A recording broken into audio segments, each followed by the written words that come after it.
Rendon Labrador burado na ang account sa Facebook Philippines. Tuluyan ng nakaban sa Facebook Philippines ang account ng personality, vloggers and social media influencers na si Rendon Labrador ngayong araw. Matatandaan na burado na ang kanyang TikTok account noong nakaraang linggo dahil sa mga report sa kanyang account. Ngayong araw ay binura na rin ng Facebook Incorporated ang kanyang account dahil sa parehong kadahilanan. Naglabas naman siya ng hinanaing patungkol dito. Pinagtatawanan naman siya ng ilang mga vloggers dahil sa kay-abangan nito kung bakit marami ang nag-report sa Facebook account niya na burahin ito ng tuluyan. Hirit ng mga netizen na pati ang kanyang YouTube channel at Instagram ay ipabura na rin. Isiniwalat ng kontrobersyal na motivational speaker na si Rendon Labrador na bawal na siyang gumamit ng Google Mail at restricted din siya sa Instagram. Kaya ang nasambit niya, saan ba talaga ako nagkamali? Sa Instagram ngayong araw ay sunod-sunod ang posts ni Rendon.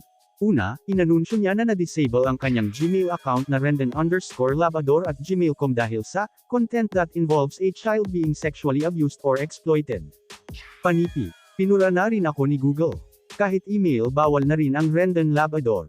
Sabi niya, nagtataka siya kung bakit pati sa Google ay inireklamo siya gayong matagal na niyang hindi ginagamit ang email niya. Ikalawa, isinapubliko niya ang mensahe mula sa Instagram na limitado na rin ang mga pwede niyang i-post dito. Pahayag ng IG, ginawa ito kay Rendon, to protect our community.